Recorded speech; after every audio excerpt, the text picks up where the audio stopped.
દિયોદર તાલુકાના ઓઢા મુકામે ગટરના તળાવમાં એક શ્વાન મૃત્યુ પામતા અસહ્ય ગંદકીથી ગ્રામજનો ત્રાહિમામ પોકારી ઉઠ્યા છે.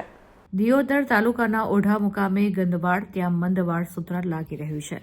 દિયોદર તાલુકાના ઓઢા પરમાર વાસ ગટર લાઇનથી ભરાયેલા તળાવમાં છેલ્લા સપ્તાહથી મૃત્યુ પામેલ શ્વાનથી ગંદકી ઓર વધી રહી છે, જેમાં બાળકો ગંદા રસ્તામાં તેમજ ગ્રામજનો ચાલવા માટે મજબૂર બન્યા છે.